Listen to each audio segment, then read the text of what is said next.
बंधी लागतें उत्पादन में परिवर्तन होने पर, जिन लागतों में कोई परिवर्तन नहीं होता है, no change, that is fixed cost. वो क्या है? बंधी लागतें जिनमें कोई भी परिवर्तन नहीं होता है। परिवर्तनशील लागतें जिनमें उत्पादन प्रोडक्शन में परिवर्तन होने पर परिवर्तन होता रहता है, बढ़ती या घटती रहती हैं, वो परिवर्तनशील लागतें हैं। उत्पादन के प्रोडक्शन के जीरो होने पर या बढ़ने पर या फिर घटने पर इनमें कोई परिवर्तन नहीं होता है। इधर परिवर्तनशील लागतों में उत्पादन के बढ़ने पर वीसी परिवर्तनशील लागतें बढ़ जाती हैं, उत्पादन के कम होने पर ये कम हो जाती हैं। बंधी लागतें हैं किराया, स्थायी कर्मचारियों का वेतन है। कच्चे माल की जो लागत है वो क्या है? परिवर्तनशील लागतें हैं, क्योंकि कोई भी जो उत्पादक है बंधी लागतों को अवश्य पे करेगा, लेकिन यदि उत्पादन अधिक हो जाता है या कम हो जाता है तो वो परिवर्तनशील लागतों में परिवर्तन कर सकता है। अब इसको तालिका और रेखा चित्र से दिखाएंगे हम। तालिका बनाते हैं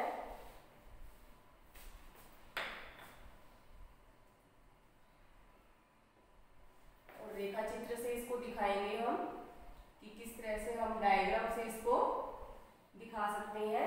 तालिका बनाने के लिए आप उत्पादन की इकाइयां लेंगे, फिक्स्ड कॉस्ट बंधी लागतें, वेरिएबल कॉस्ट परिवर्तनशील लागतें। उत्पादन की इकाइयां हम 0 से 6 तक ले रहे हैं। 0, 1, 2, 3, 4, 5, 6। फिक्स्ड कॉस्ट जैसा कि हमने परिभाषा में किया है, ये बंधी फिक्स रहती है, तो हम 10 ले लेते हैं और इसको उत्पादन की मात्रा में जैसे जैसे वृद्धि हो रही है हम इसमें कोई चेंज नहीं दिखा रहे हैं। परिवर्तनशील लागतें उत्पादन का पैमाना बढ़ रहा है तो हम इसको बढ़ते क्रम में दिखा रहे हैं। 0, 10, 18, 24, 28, 32, 38। आप और किसी सीक्वेंस में भी इसको बढ़ते हुए क्रम में दिखा सकते हैं। अब सबसे पहले हम फिक्स्ड कॉस्ट को दिखाते हैं। आप ओ एक्सिस और ओ वाई एक्सिस ले लीजिए। ये हमने ओ एक्सिस लिया है, इधर हमने ओ वाई एक्सिस पर हम कॉस्ट को दिखा रहे हैं। कॉस्ट या हम प्रोडक्शन की इकाइयां, उत्पादन की इकाइयां को दिखा रहे हैं। प्रोडक्शन को दिखाने के लिए हम इक्वल गैप बना लेते हैं ओ एक्सिस पर। 1, 2, 3, 4, 5 और 6। कॉस्ट को दिखाने के लिए भी इक्वल गैप बना लेते हैं। 5, 10। यहाँ पहले फिक्स्ड कॉस्ट को दिखा रहे हैं 10। उत्पादन जैसे जैसे बढ़ता जा रहा है, फिक्स्ड कॉस्ट हमारी 10 है सभी पॉइंट्स पर। तो ये देखिए उत्पादन के सभी पॉइंट्स पर हमारी फिक्स्ड कॉस्ट 10 है। तो आप ये मिलाते हुए ले लेंगे। ये हमारा फिक्स्ड कॉस्ट को दिखा रहा है।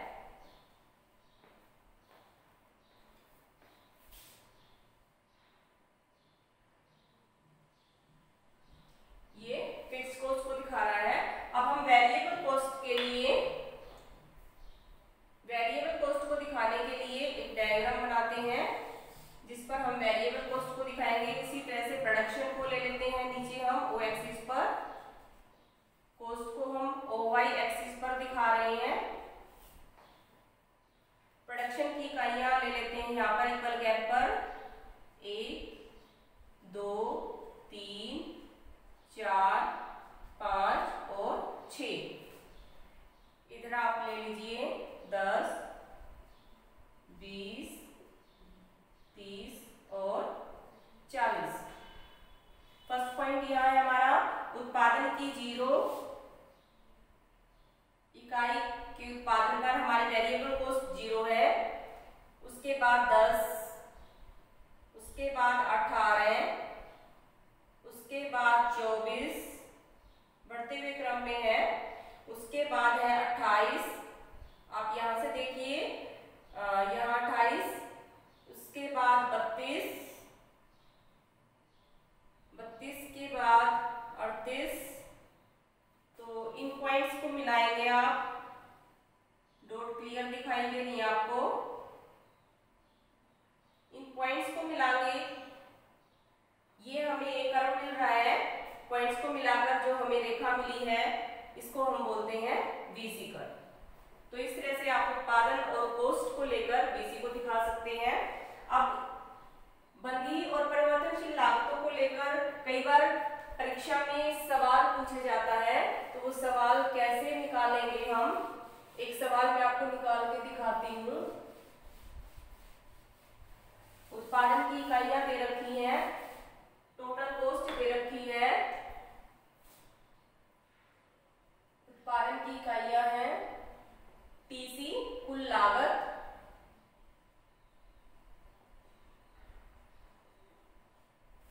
उत्पादन की इकाइयां 0 से 6 तक दी हुई है, 0, 1, 2, 3, 4, 5 और 6। कुल लागत दी हुई है 100, 120, 140, 182, 198, 208 और 232। अब हमें यहाँ पर जो निकालना है वो निकालना है TFC को बताना है कितनी है TFC हमारी यहाँ पर कितनी आएगी, और ABC को निकालना है, ABC यहाँ पर हमारी कितनी आएगी। तो इनको कैसे निकालेंगे आप, TC से हम क्या निकाल सकते हैं, TC बराबर है TFC प्लस TBC। आप नीचे ले सकते हैं, यहां दिखा सकते हैं TC बराबर है TFC प्लस TBC। उत्पादन की 0 इकाई पर हमारी कुल लागत 100 है, कुल लागत 100 है। जब उत्पादन की इकाई 0 है तो हमने अभी पढ़ा था कि परिवर्तनशील लागतें भी 0 होंगी, तो यहाँ TBC में हम 0 पुट कर लेते हैं और यहाँ पर हम कितनी लिखते हैं, 100 लिखते हैं, क्योंकि ये जो लागतें हैं ये क्या है, फिर फिक्स्ड लागतें हैं, बंधी लागतें हैं, क्योंकि हमारी TBC क्या है, 0 है, और कुल लागत जो है वो TFC और TBC का जोड़ होती है। तो TC हमारी कितनी आ जाएगी, 100 आ जाएगी। इसका मतलब हमारी TFC 100 है उत्पादन की सभी इकाइयों पर। आप इसको ऐसे लिख सकते हैं,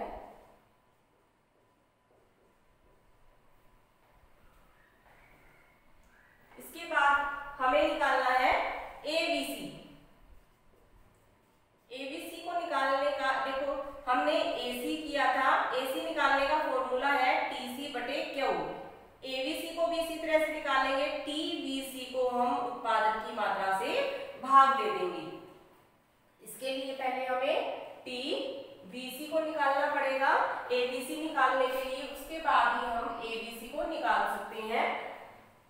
TBC देखिए, हमारी TFC 100 है और TBC को निकालना आसान है, कुल लागत में से TFC को घटाते चले जाइए, आपकी TBC आ जाएगी। यहाँ उत्पादन की 0 इकाई पे 0 है, उसके बाद 20, उसके बाद 40, उसके बाद 82, उसके बाद 98, उसके बाद 108, उसके बाद 132 है। अब आप क्या करेंगे, अब हम ABC को निकाल रहे हैं, ABC, अब TBC आपकी आ गई है, तो TBC को आप किससे भाग देंगे, उत्पादन की इकाइयों से भाग देंगे। फर्स्ट जो है हमारी यहाँ 0 ही होगी, उसके बाद 1, उत्पादन की जो 1 इकाई है उस पर हमारी TBC 20 है, तो 20/1 20, 40 को 20 से भाग देंगे नेक्स्ट इकाई के लिए, तो हमारा फिर से 20 आ जाएगा। इस तरह से आप नेक्स्ट निकालते चले जाएंगे। ये 3 को 82 से भाग देंगे 27.33, इसके बाद 4 और 98 से भाग देंगे इसको 24.5 आ जाएगा। उसके बाद निकालते चले जाइए आप 21.6 और फिर उसके बाद आपका 22। तो इस तरह से आप क्या है TBC और ABC को निकाल सकते हैं।